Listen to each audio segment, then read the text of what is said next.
देवयानी जी भगवान शुक्राचार्य जी की पुत्री हैं। वो इतनी सुंदर हैं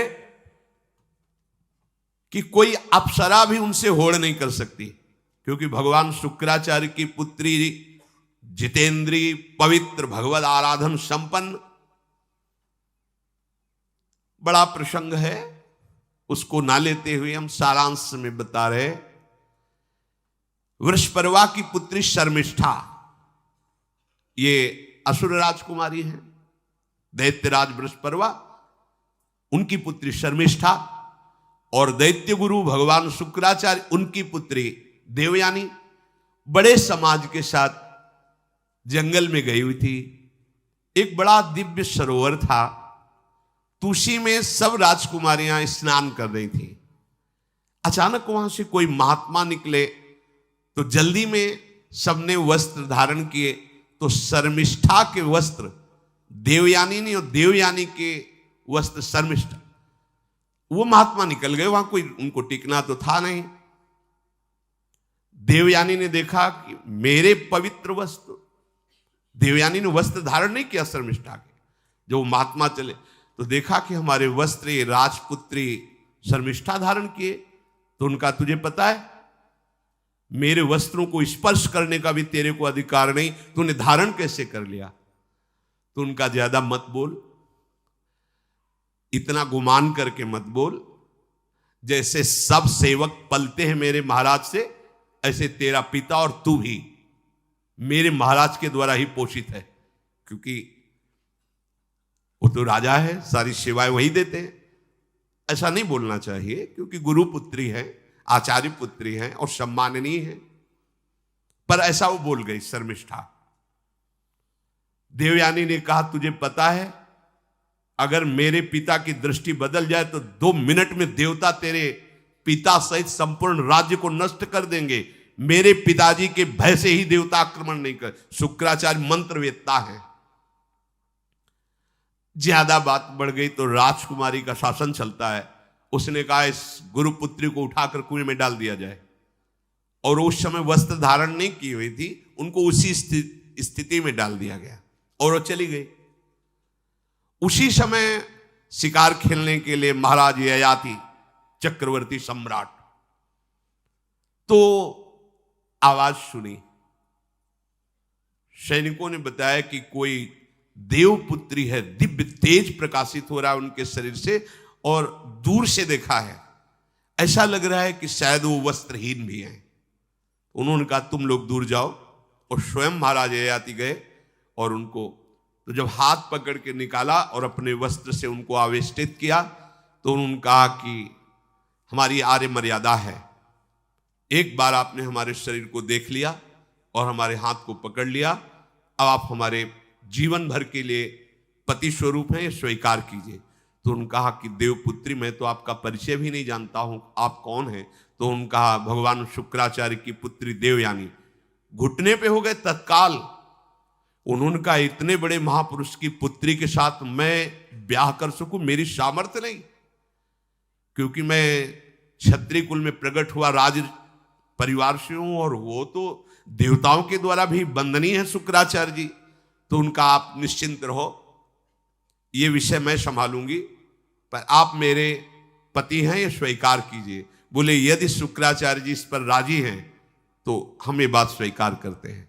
शुक्राचार्य जी विलंब होने के कारण व्याकुल ही थे। देवयानी जी ययाति जी को लेके गई।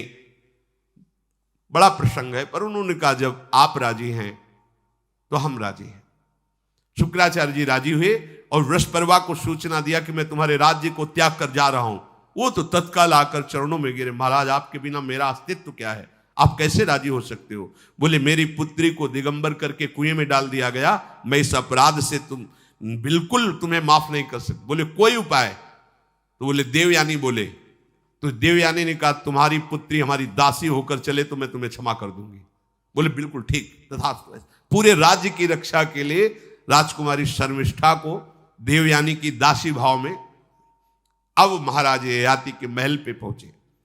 देवयानी ने कहा कि ये जो दासी भाव में आई हुई हैं, ये सर्वांग सुंदरी हैं, और आपका कभी मन उधर चलना भी नहीं चाहिए। अगर चलेगा तो आप हमारे दंड के पात्र बन जाएंगे। स्वीकार कर लिया और बहुत दूर उनके लिए महल का निर्माण करवाया और वो सेवा में आती रही।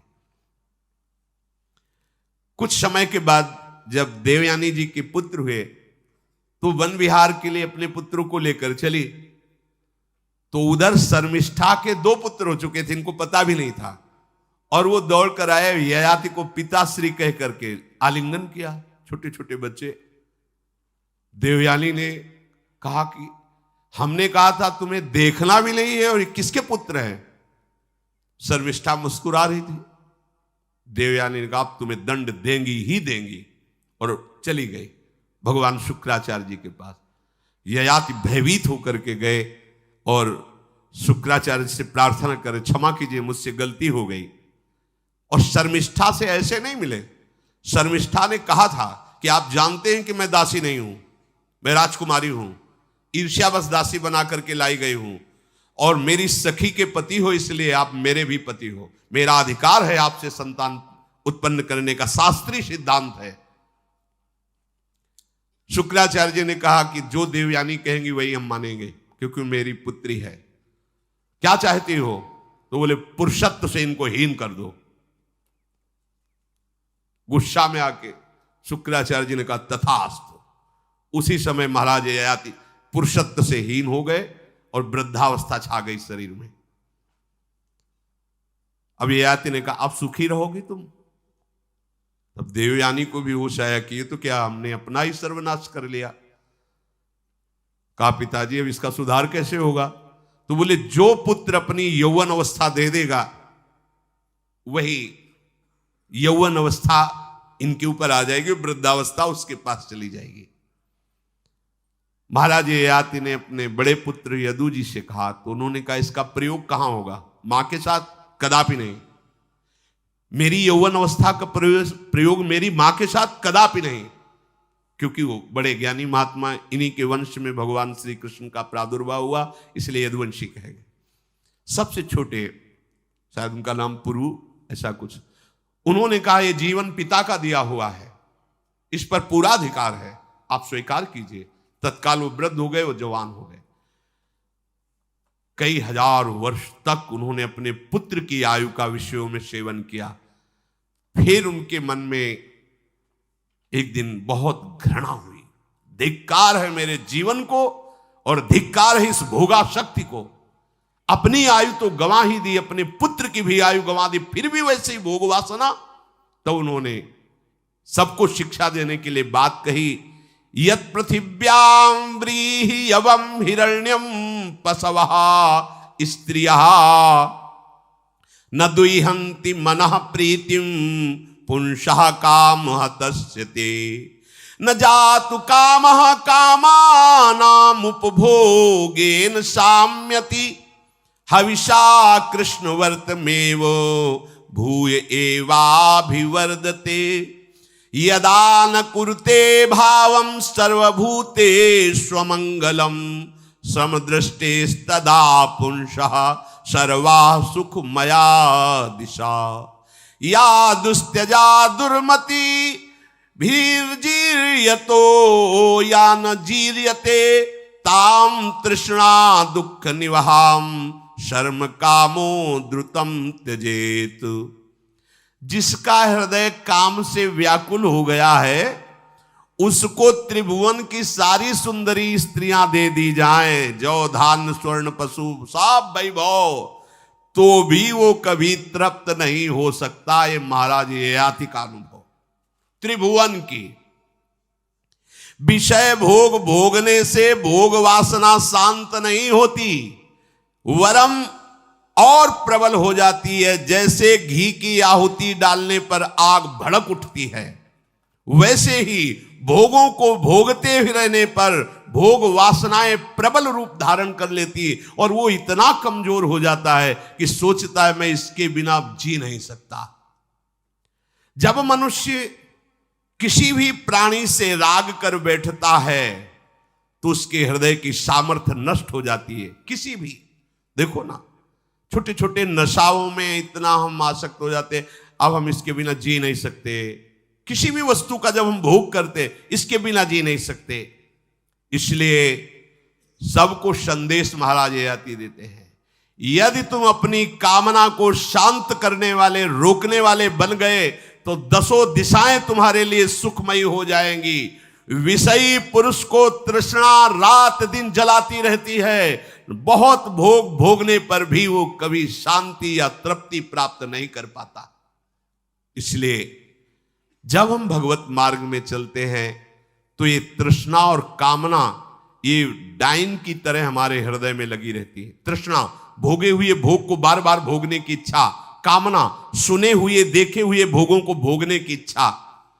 तो उपासक जब तक अपने मन को प्रभु में नहीं दे पाता, तब तक मन ये धोखा दे देता है। इसलिए बहुत सावधान रहना चाहिए। प्रभु की शरण में हो करके नाम जप करो और सदैव गुरुजनों की आज्ञा पर रहो, तो ये काम, कामना, वासना, ममता, आसक्ति, राग, द्वेष ये तुम्हें बांध नहीं पाएंगे। इनकी कृपा से आपको भगवत साक्षात्कार हो जाएगा।